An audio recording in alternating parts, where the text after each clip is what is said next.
Hello, everybody. It's Saturday, June the 7th, 2025. A week ago, I did a show with my old friend Keith Teare, the publisher of That Was the Week, about what he called the abundance trap. It was a conversation from his newsletter last week. We are accelerating to abundance. And he and I talked about how inevitable this acceleration was and what exactly abundance should mean in the age of AI. And as it happens, history is repeating itself a week later, and Keith's newsletter for this week is entitled Abundance Anew, and in some ways it's revisiting a number of the issues that we talked about last week. These are big issues, so I think it's actually rather healthy that we revisit them and talk them through again. Keith, is that fair? Is it? Why did you choose to write 2 weeks in a row about abundance? Mainly because in the week since, a lot of other people have talked about abundance. One of them is a Financial Times writer who wrote a good piece on it, talking about abundance hype. Yeah, this is Christina Criddle, Silicon Valley's abundance of hype over abundance. And I think in our conversation last week, we didn't clarify some things. We talked a lot about economics and politics and social policy, but I felt like we didn't do ourselves justice in really understanding all these things. So well, when you say we, Keith, what you're really saying is you didn't do yourself justice. Is that fair? I'm just asking the question. No, yeah, I wasn't clever enough for your brain to have the penny drop. So, well, you've had a week to recover. What have you learned this week, Keith, about abundance that we don't know last week? The cover of your newsletter this week is an 8-second video made from Veo, Google's AI video of 5 people, 2 blonde women who look like twins in red tops, and 3 other characters in a fork in the road. So obviously this is about our choice, which road we take on the AI trail. Yeah, so the subtitle this week may be more interesting than the title. It says, "Everything is possible, but nothing is inevitable." Sounds like a movie. Wasn't there a movie called that? I don't believe there was, but I could be wrong. And what it speaks to is disambiguating in the topic of abundance, disambiguating what is inevitable and what isn't. The subtitle is "Nothing is inevitable," so we should just take that word out because you're saying nothing is inevitable. When it comes to outcomes, well, remember, we're talking about abundance and you. So as it pertains to the individual, nothing is inevitable. But as it pertains to abundance, something is inevitable. It is inevitable that the last several hundred years of human history, where the working day has declined, will continue to be the case at an accelerated rate driven by AI and robotics. So you could call that productivity, but let's just describe it in plain language. It's less people will be able to do more things due to automation. But I think I would accept that, but what I wouldn't accept is the degree of that change. So it's conceivable there'll be a 10, 20, 30%, optimists believe 80 or 90%. So whilst productivity will probably increase, particularly obviously when it comes to mental work, there's nothing inevitable about the rate of change, is there? No, the rate of change is impacted by science, execution against science, and also by government policy and all kinds of variables. So you can't predict the pace of change.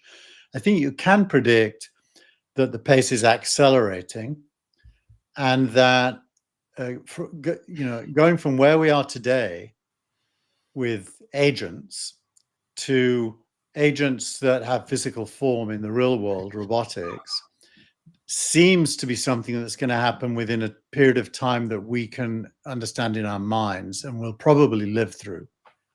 That is, just that alone is amazingly impactful on what human potential will be.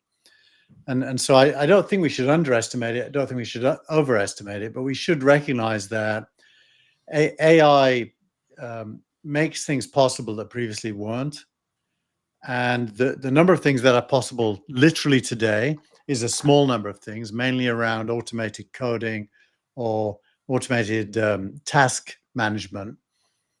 It's going to get to be more and more in the near future. So shall we call this Tears law as opposed to Moore's law? I don't necessarily disagree with you.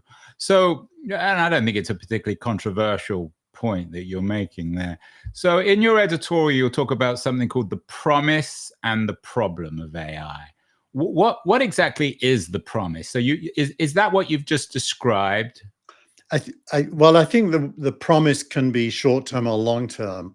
Broadly written, the promise is the reduction of human labor theoretically to zero. That's the promise, and enshrined within that is the belief that that would be a good thing. Of course, that is not necessarily something everyone agrees with. Some people think human beings are like animals; they need work in order to be disciplined, and they have this horror nightmare about individuals, becoming couch potatoes because they have such a low assessment of humans.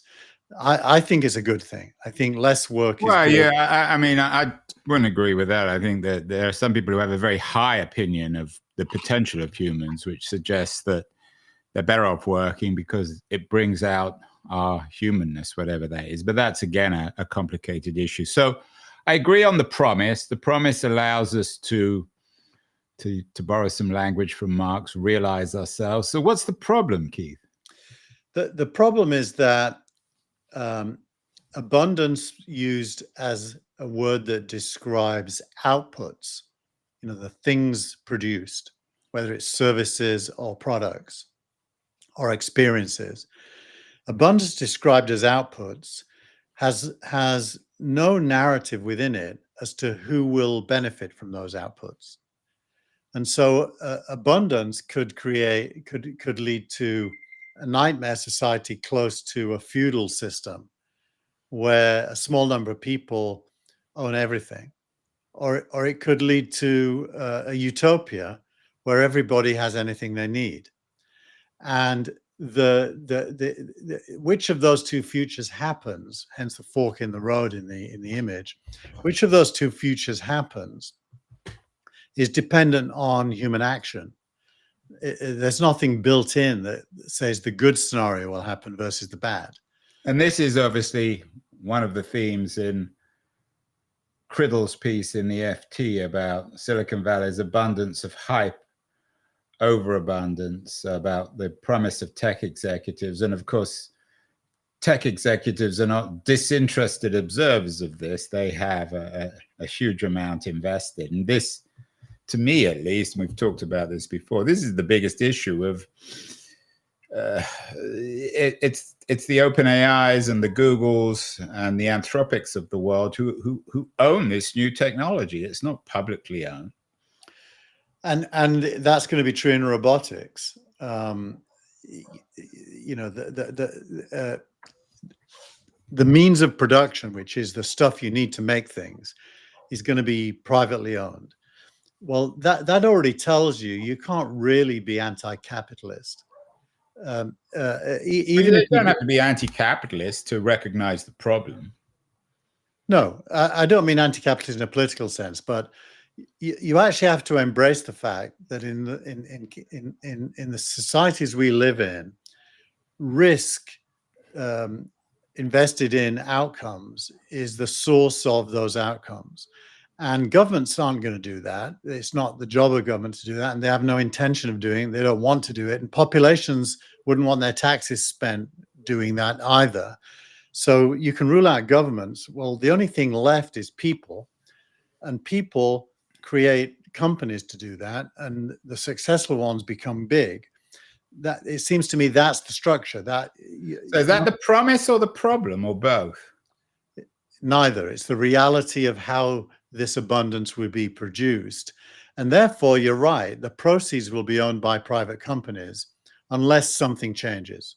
All right, so we're in agreement on that. So let's move on in terms of the editorial. You suggest that two distinct, and I'm quoting you on the editorial, two distinct conversations are conflated. The first involves economics, and the second, what you call a more crucial conversation, concerns distribution. How does that play out in terms of AI? What is the economics of AI versus the distribution of AI? Well, I think the economics just pertains to lower and lower costs for greater and greater outputs, broadly speaking, which is kind of like electricity, isn't it? In a sense, I'm not a historian of electricity, but I'm guessing at first the cost of electricity, both in production and access, was quite high, and it's dropped more and more over the last couple of hundred years. Yeah, and I think the entire history of the division of labor is that as tasks become automated, instead of having 100 people doing the task, you can have one. The entire history of the division of labor, driven by innovation, is a history of lower costs, more outputs, with individuals less. Well, that's not entirely true. I mean, Adam Smith's theory of economics, which was built in the early history of capitalism and of the factory, suggests that it was the division of labor that enabled the revolution in productivity.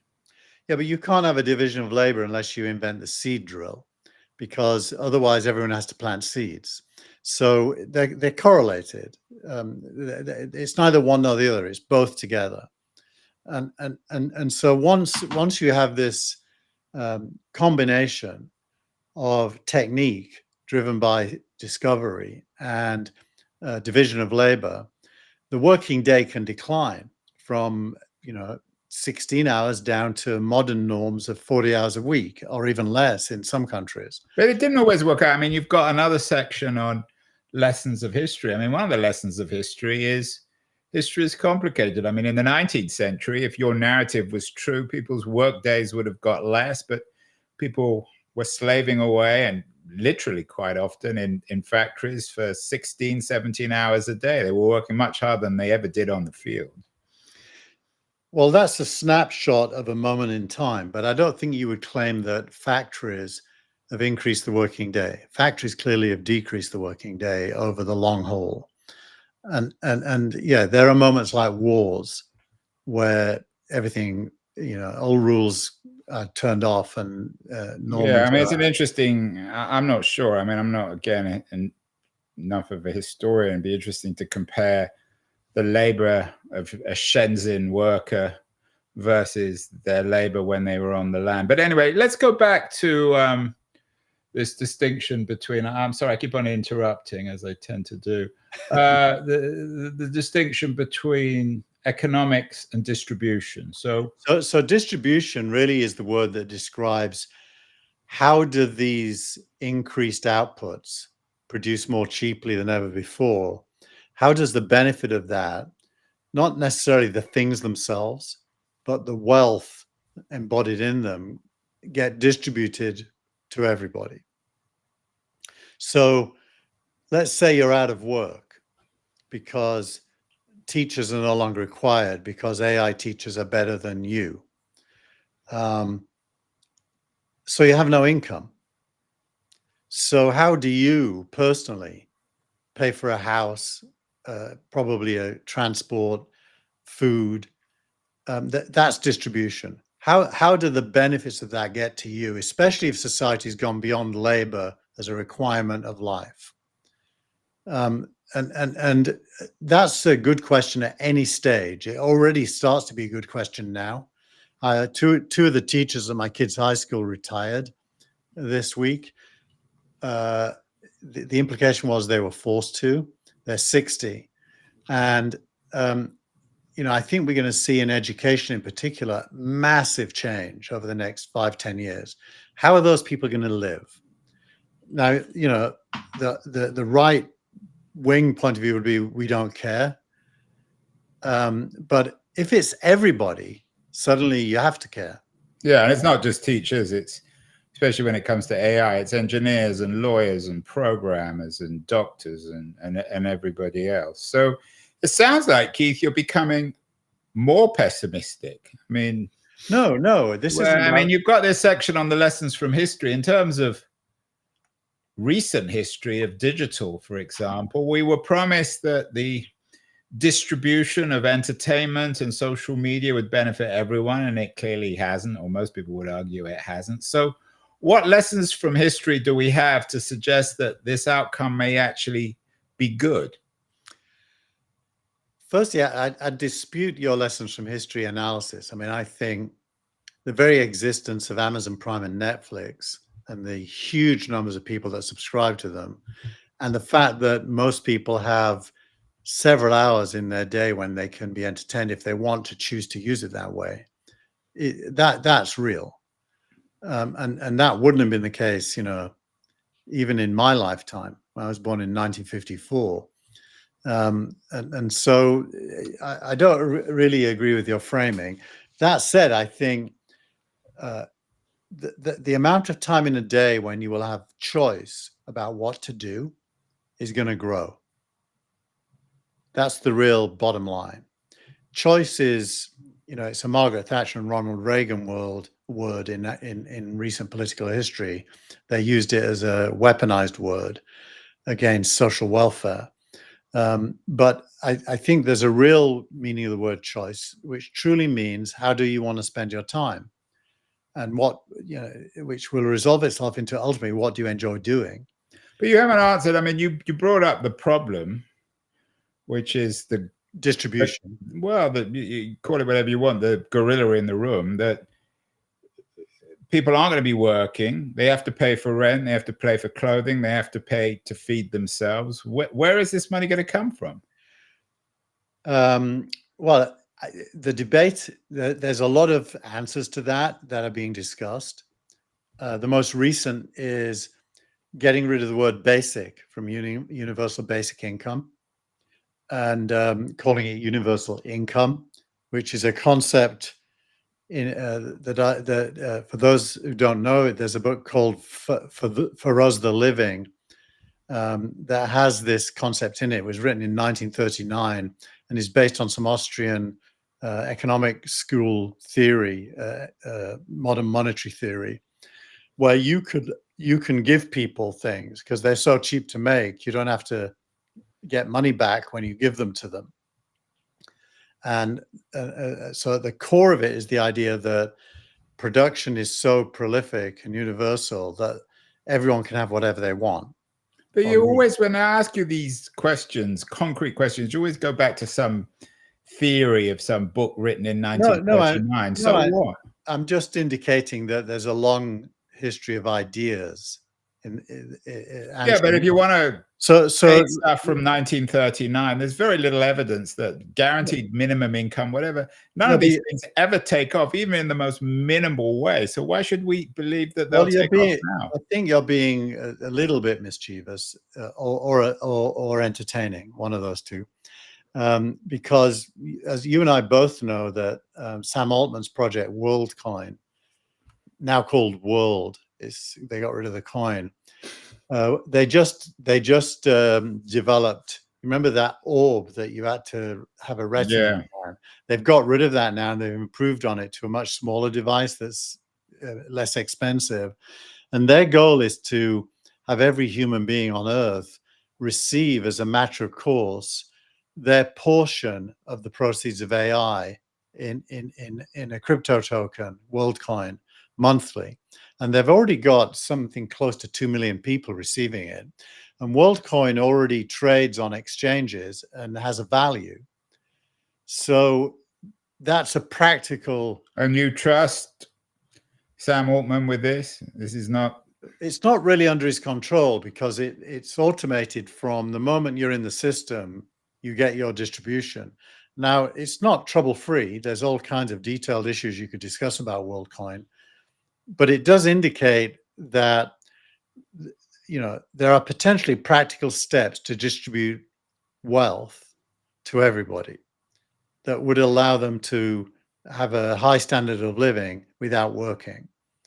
if the society is wealthy enough to provide that. You can't pluck it out of nowhere.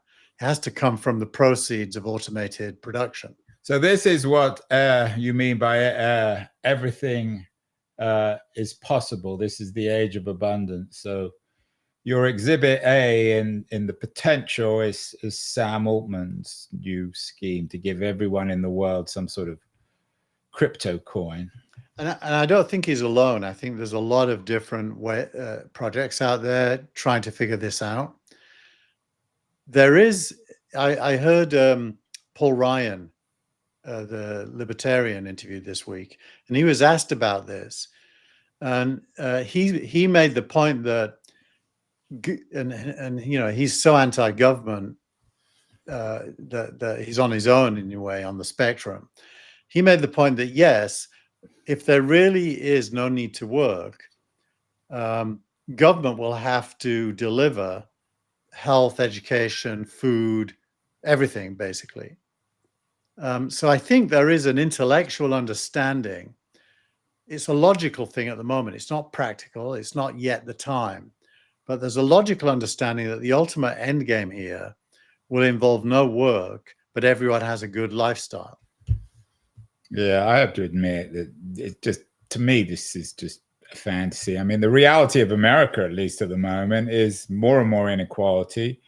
The people who aren't working and who would like to work get less and less. So I just don't see any evidence of it. I mean, if your best case is some bizarre scheme by Sam Altman to give everyone in the world a proceed of the profit of AI, have OpenAI and the other AI companies, have they bought into this? I think that intellectually, many of them do. I do think intellectually, either they do or they don't. No, they do. I mean, look, Vinod Khosla invested in WorldCoin, for example, along with a bunch of other venture capitalists. And WorldCoin clearly isn't a profit-making enterprise. It's trying to solve a social problem. So it's it's a formal non-profit, as OpenAI originally was. I actually don't know if that's true, but there is no profit. I can tell you that. There's only costs. So I don't know where profit would come from. But your point about you see no evidence, isn't that a little bit like, you know, at the start of spring, all your plants look like they're dead and your lawn is, you know, not green. And you say, I see no evidence of life. But then spring comes and then summer comes and there's flowers and there's green. Well, I mean, but this comes back to the question of the title of your newsletter this week. Everything is possible, but nothing is inevitable. There is an inevitability about the appearance of spring and summer and fall and winter, whereas these things aren't inevitable. You can't compare the seasons, Keith, with... Well, so some of them are inevitable.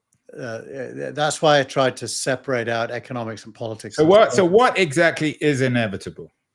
The end of paid labor. Okay, so I take your point on that. I mean, that's such a long term. I don't. That's huge. I mean, I'm not. I actually don't. The end of paid labor, I think, is not inevitable. So you're suggesting that no one will be paid for things they do in the future. That's inevitable. Nobody will be required to do work. Work defined. No, but you didn't answer my question. You said that it was the end of paid labor. They may not have to, but they would choose to and want to. No, they'll have to, because there'll be no jobs.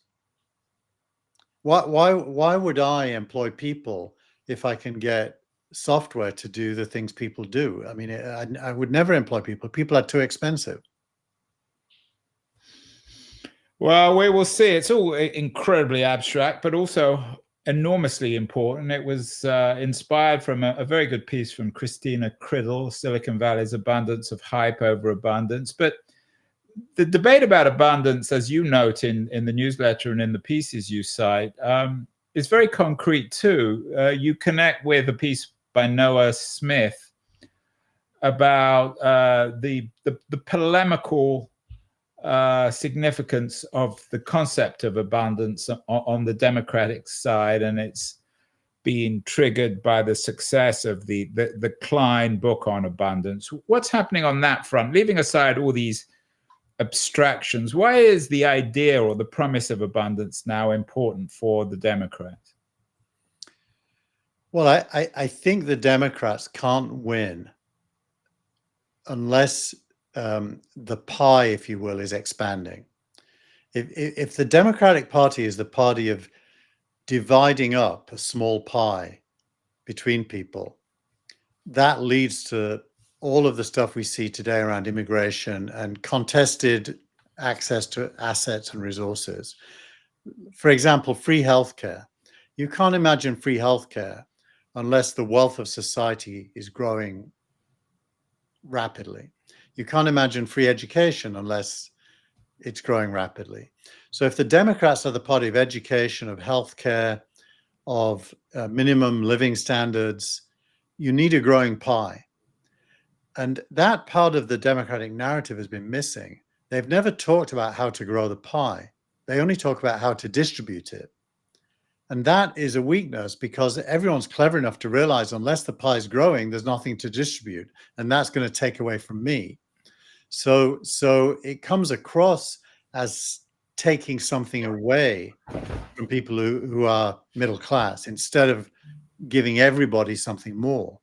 So I think it is a super critical debate for the Democrats as to how they grow the economy. And not only grow the economy, but make government more efficient, as Smith notes in his piece. Yeah. A lot of people who are commenting on this haven't even read the Klein-Thompson book. And it's about why government doesn't work and how Democrats need to somehow rethink or reinvent government. And I'm not sure how relevant AI could or should be in this. Right. Well, AI is simply a tool that will help grow the pie. That's all it is. I mean, at that level, it's a human good.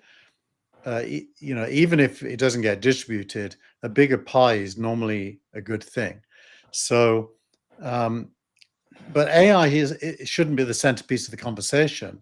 It should be the consequences of that increased production for social good.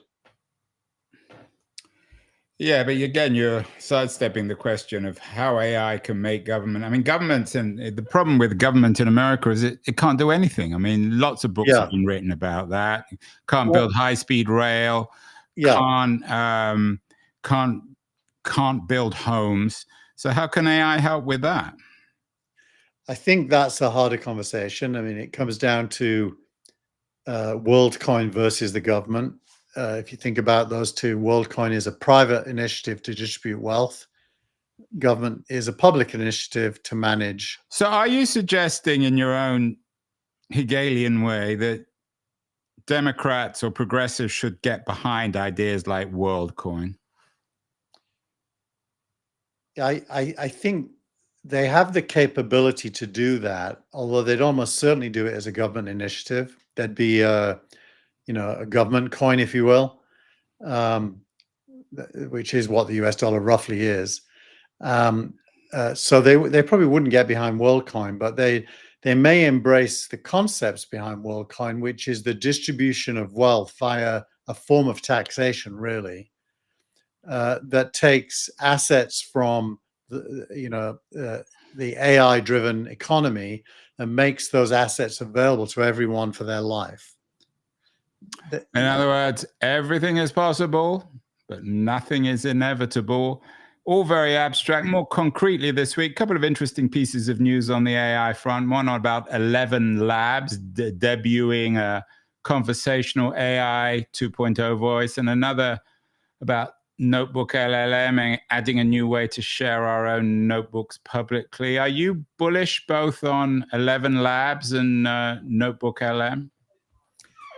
They're both great. Notebook LM, of course, owned by Google. And whenever you and I don't do the show, I use it to create a show for us.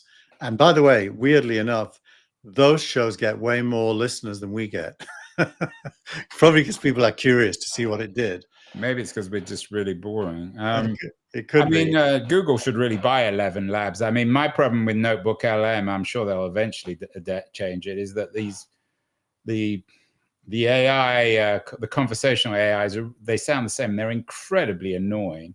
Yeah, they're unlistenable after a while. The first time you listen, you're amazed. Second time, you're half amazed. By about the fourth or fifth time, you're just irritated.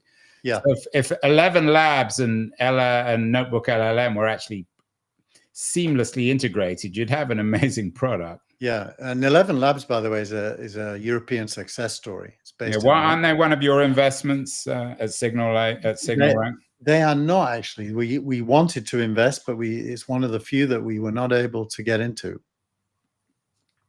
It's also uncertain. My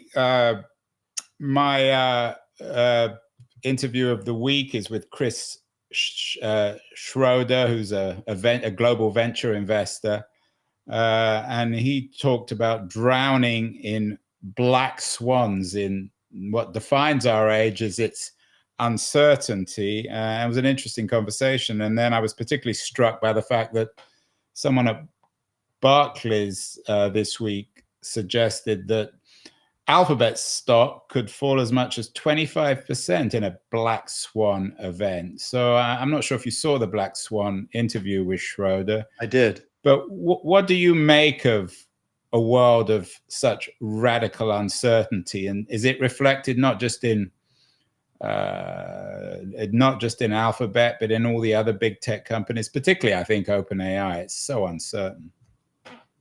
Yeah, OpenAI is uncertain, but you'd bet on the upside. Google's uncertain. Well, you obviously bet on the upside. That goes without saying, doesn't it? Well, I was going to say Google is similarly uncertain, but you might bet on the downside. And that's to do with the dynamics of change. And to be honest, if you really want to drill into nothing is inevitable, one of the reasons for that is that global economics and politics are counter-cyclical to the AI revolution. The AI revolution, one can mainly be optimistic about at least human capability, but the global economic and political overlay that is happening within is increasingly a fight between nations for who the winner is going to be. I hear conversations like the AI, the USA can't lose the AI race, as if the AI race is a binary thing with only one winner, where clearly it is entirely likely that both China and the US will benefit from AI. And so you've got this highly contested global canvas, which is mainly driven by the rise of China and the pace at which China has risen, and the therefore relative decline of the US and deindustrialization and all those trends, leading to internecine fighting, internecine, I think I should say, fighting, where even Americans are fighting immigrants, trying to. Right, and this is and I talked about this a little bit last week. This is my biggest concern with all these conversations about abundance, is that maybe there is a certain kind of abundance you're describing that AI will enable, but it will create new scarcities. So in the 2020s, it doesn't seem to me entirely uncoincidental that land and territory and accessibility to countries is increasingly scarce at the same time as we have this supposedly abundant technology. They're connected. Coming back to Google, there was a really good piece in the Times about what if Google just broke itself up? A tech insider makes the case, which actually suggested that everyone, Google shareholders and Google employees, would be better off if Google actually split up, which goes back to your point about the upside of the downside of Google in a black swan, as a black swan event. Yeah.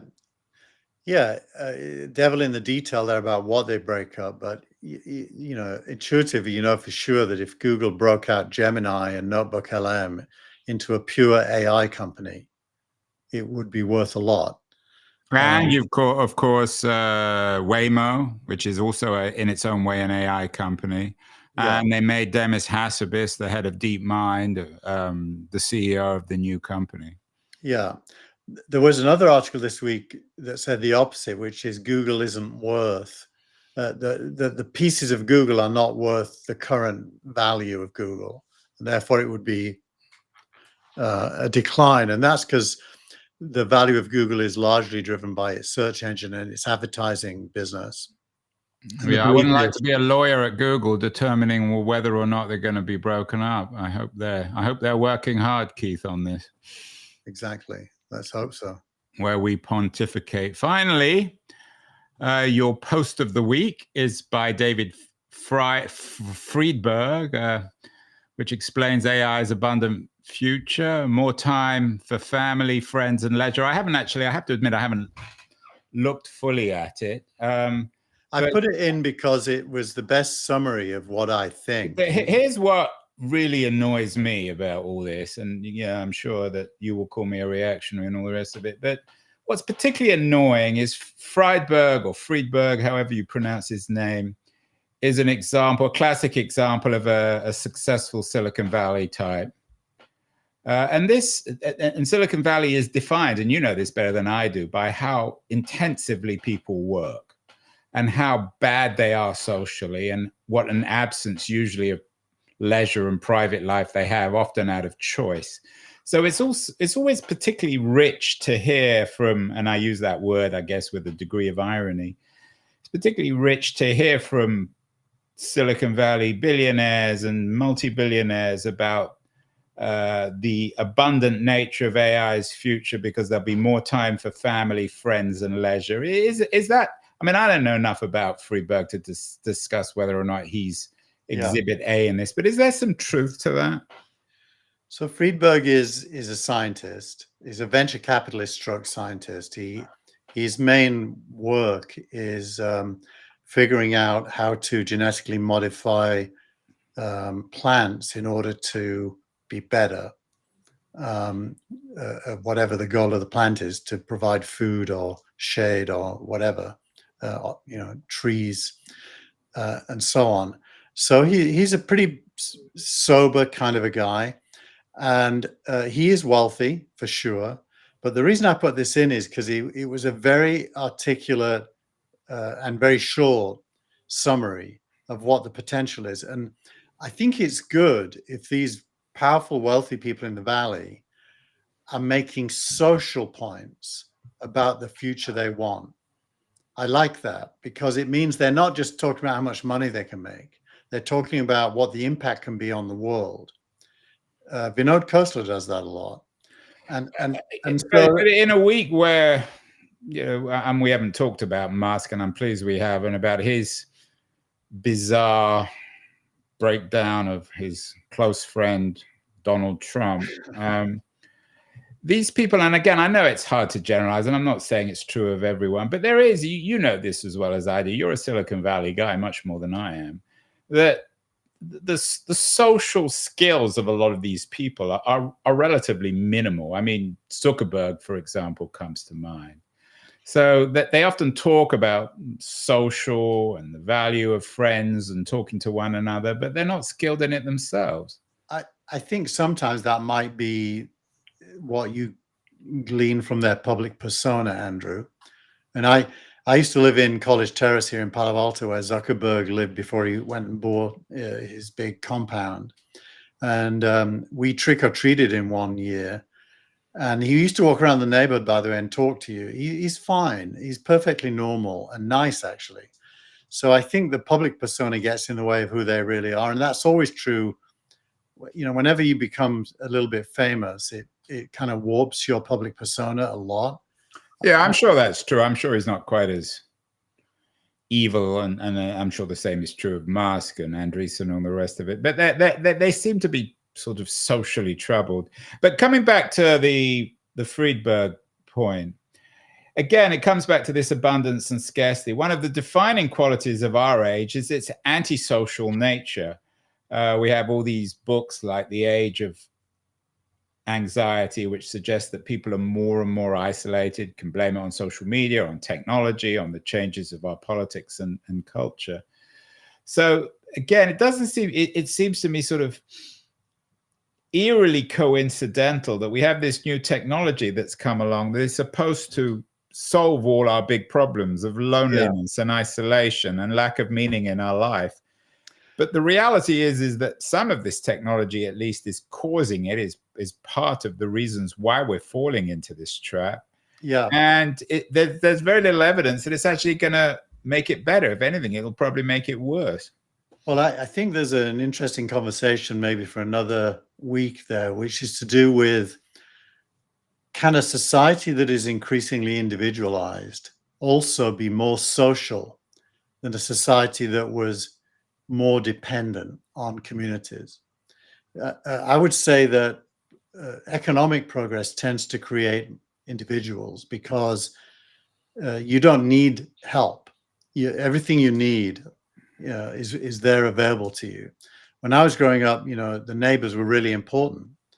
Sometimes you ran out of money and you needed food, and they had some, or babysitting, all kinds of stuff. Increasingly, with economic progress, people become independent, and they like anonymity. They don't really want their neighbors in their life as much as we had them in the past, and they see that as a plus, that anonymity. Imagine if your neighbor's knocking on the door 3 times a day. And so I don't believe individualism is antisocial. In fact, I think what it does is it increases the space where you choose to be social. And that is, on your terms.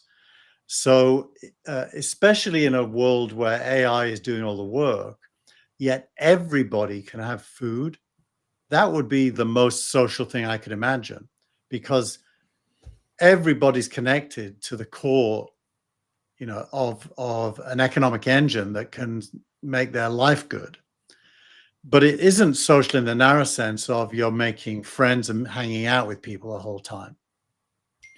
In other words, Keith, everything is possible, but nothing is inevitable, which sets us up for next week. I hope you're going to do another abundance post, are you? Who knows? It depends what's in my newsletter. Well, we will see, but good conversation, important subjects, which is certainly only going to intensify. Much to discuss, Keith. Have a good week, and we will talk again, abundance or otherwise, next week. Thanks so much. Thank you, Andrew. Bye, everyone.